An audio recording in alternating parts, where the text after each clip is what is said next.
Salut les passionnés! Hey, tu trouves pas qu'il y a un certain parallèle entre la rando et ce confinement présentement? Bon oui, ok, un peu là. Avant que tu dises, Pascal, t'étires ça un peu trop, là, je sais qu'il y a certains endroits à travers le monde où le confinement c'est très strict, puis on peut pas sortir de la maison pratiquement, etc.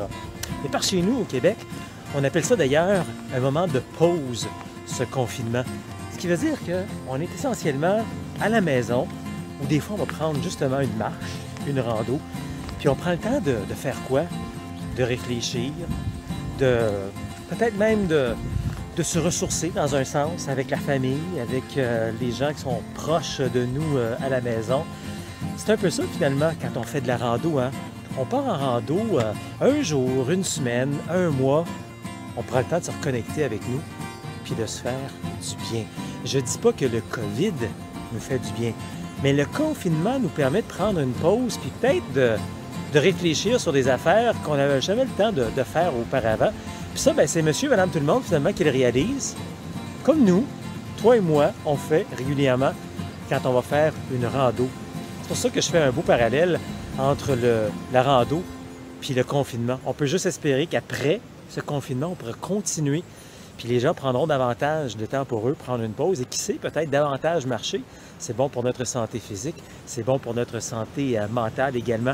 Je dis ça parce que récemment, sur les médias sociaux, je voyais ça, des gens qui disaient on devrait arrêter de dire ça, confinement, puis virer ça en gestation, réflexion, ressourcement, en souhaitant qu'en sortant de ce confinement, ben, on a réussi à apprendre des choses et peut-être encore plus. Quand on va faire notre rando, on pourra l'apprécier davantage.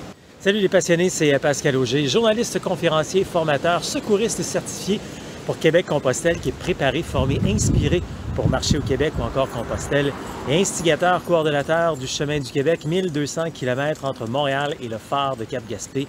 Je le dis régulièrement justement, tu mérites une pause. Et peut-être cette grande pause forcée maintenant va te ramener à certains aspects qui vont te dire « Hey, j'aimerais ça avoir ce genre de moment, mais que moi, je décide par moi-même, puis moi, je vais prendre une pause, je vais prendre une marche, une longue randonnée pédestre de longue durée. » Bien, réalise ce rêve que tu mets de côté depuis si longtemps. Peut-être que ce rêve de marcher à Compostelle, tu vas le retarder un peu, surtout si tu viens de l'international. Alors, marche localement. Puis quand je te dis ça autant aux gens qui regardent mes vidéos qui sont en Europe, bien, dans les prochains mois, dans les prochaines années, marcher localement, soutenir son économie locale sera fantastique, tout comme les Québécois. Marcher localement, bien, ça veut dire marcher sur le chemin du Québec. S'attendre d'en savoir davantage sur le chemin du Québec, marcher localement. Comment on se prépare pour tout ça?